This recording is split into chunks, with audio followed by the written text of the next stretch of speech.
What is going on, everybody? My name is Baloo and welcome to the jungle. This is the channel where we take a very simple approach to technical analysis. We look at the price in the context of volume using the Wyckoff method. No indicators. No indicators. You don't need indicators. What's fantastic about the Wyckoff method is it works on all markets, all time frames, and without conflicting information. Because all we're looking at is price and volume, you don't have to worry that the MACD cross on the 15-minute doesn't line up with the 4-hour, that doesn't line up with the daily. None of that matters.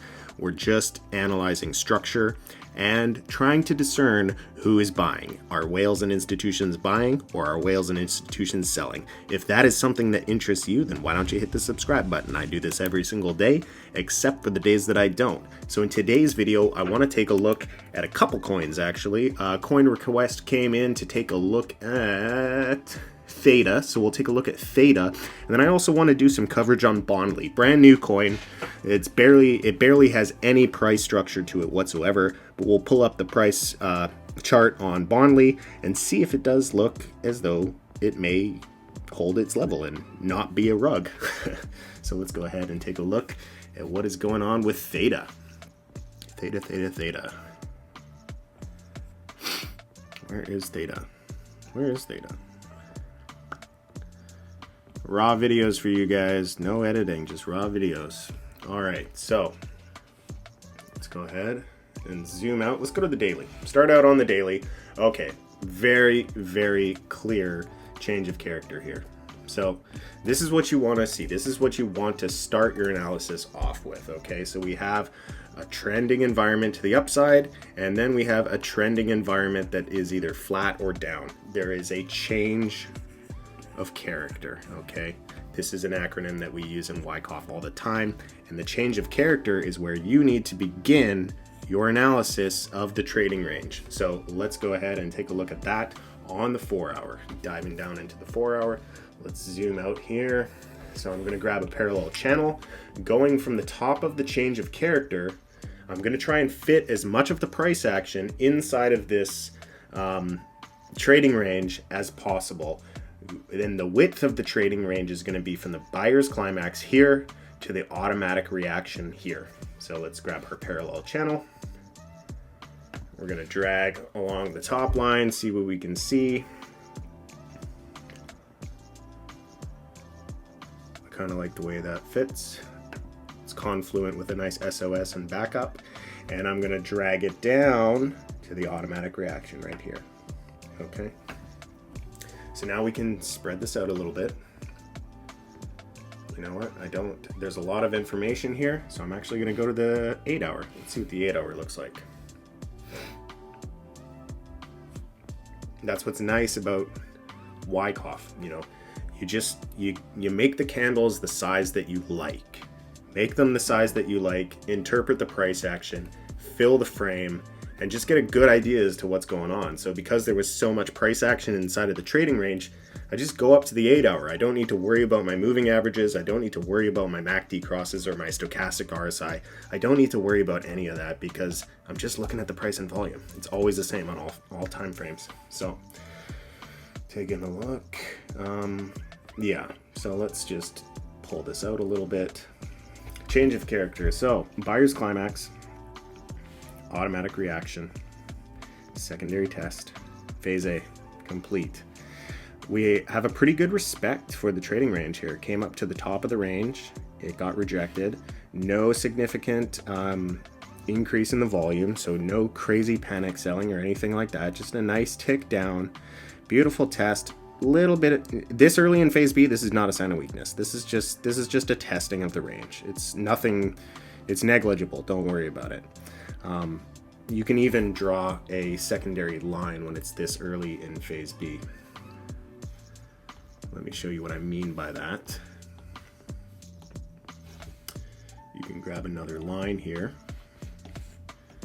and you can just drag it across to kind of trap a little bit more of the price action. You can do one line above and one line below.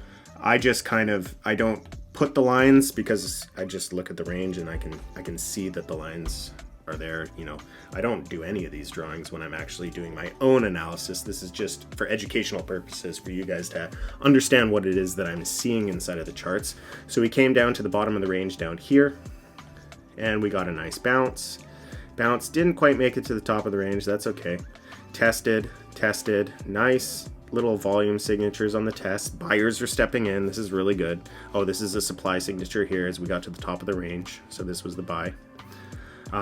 And it's very healthy. You know, we're not seeing M's. We're kind of seeing this U formation for the most part. U's are much more bullish. You know, W's are much more bullish than seeing that M formation. And then obviously Bitcoin got involved here because we did get a rejection. So we were coming up for our sign of strength. We broke the trading range. Sign of strength. This is good. It came on nice volume. We had an increase in demand throughout this move right here. Did get a sell-off. The sell-off, look at the volume. Nobody's selling. Nobody's selling. Yeah, we had the event, but after that, the test, this is the LPS. LPS, last point of support. On the support test, we got very little institutional selling, very little whale selling, okay? Then we got a break through the trading range and a backup. Breakthrough, demand increased, backup, a test, low volume. Fantastic, beautiful. This is a fantastic backup. This is making me want to FOMO into this right now. Theta looks good. I like it. I like Theta. It looks good. I think somebody in my chat was saying Theta was no good. Not sure why. I think it looks great. So that is what I am seeing inside of Theta. So let's just remove the drawings. And now I want to draw your attention to the new kid on the block. We're going to take a look at Bondly. So Bondly, new release, kind of a cool idea. I had this idea, you know, all these people with the NFTs and all of that stuff, those non-fungible tokens. Like what are we going to use the non-fungible tokens for? Like what is the actual use case? What is the real world application of using NFTs that we could do today in real time? There are some beautiful, fantastic ways that we can apply NFTs to our everyday life when crypto has some mass adoption. I'm not going to talk about that here because it's kind of really taking off on a tangent. But as far as what we can do right now, collectibles. What do people like to collect? Trading cards. You know, Magic the Gathering, Yu-Gi-Oh, Pokemon cards, whatever you want to do. So using, creating a marketplace that allows people to have non-fungible tokens, NFTs, that are applied to trading cards. It's a great idea. You know, people are going to like that. You know, if you can have all your trading cards and trade with this person, that person, you know, I'm not a trading card guy, but I've seen some documentaries on the space, you know, like people trading Yu-Gi-Oh cards, you know, going to a convention and somebody dropping like 50 grand on like 6 cards. So I don't find value in it, but it's not about me. People find value in it, and that's what really matters. So this is a perfect application of NFT technology. I like it, and Bondly is doing it. So we had our launch here. I'm on the 5-minute. This is it. This is the entire existence of Bondly. We are not very far along inside of Bondly. So this is all the price we got. Let's drop a range on and see what we can see. So I'll go to let's go to the close of the initial launch buyer's climax. Oops, there we go. And let's just drag that across. I'll just keep it a very simple range. Drag that down, and I'm gonna go to the automatic reaction, the candle body close of the automatic reaction here. So that's our trading range. Let's draw some things on here. We have our buyer's climax. What's going on here?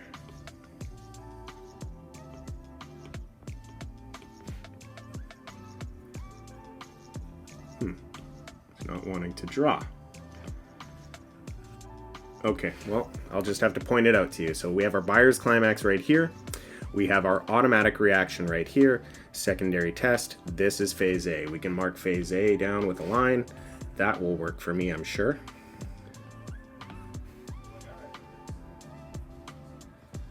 Right here. Make it yellow. make it fatter. There we go. So that's our phase A.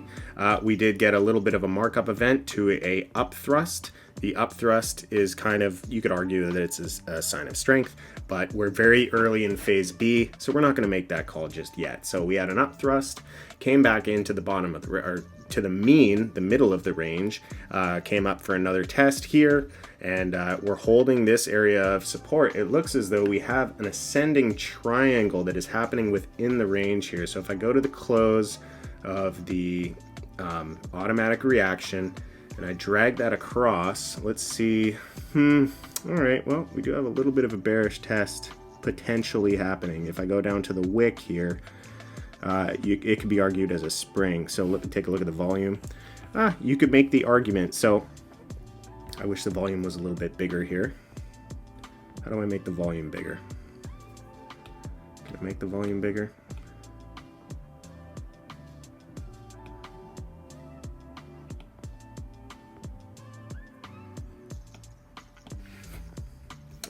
I can't make the volume bigger. Anyways, let's just try and zoom in here. There we go. There we go. That's how we make the volume bigger. All right. So we have an overall decline in the volume. You know, we had our up thrust and then a contraction of the supply, contraction, a little bit of a test as we came to the lower end of this ascending triangle line here.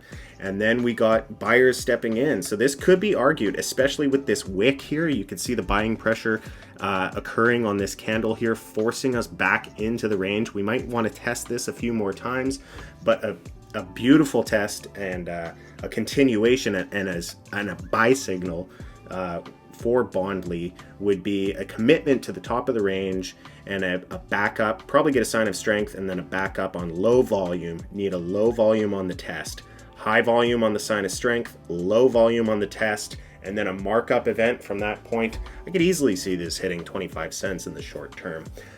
This one's a little bit of an experiment for me. You know, I've never been involved in a token launch before. I like liquidity. I like assets that have a lot of trading volume that's associated with them. Typically, a rule of thumb for me is I like to have $50 million worth of trading volume daily for me to consider the coin trading opportunity. So for this, for me, it's not a trading opportunity. I'm going to buy this. I'm going to hold it. I'm going to see what happens. That's basically it. We haven't quite figured out a good method for applying stop losses and other risk protection measures that exist in traditional centralized exchanges on the decentralized exchanges. So until the decentralized exchanges can offer those types of risk mitigation techniques, you know, I'm not putting a lot of money into any of it because it could all go to zero. We've seen many rug pulls in the last DeFi cycle. So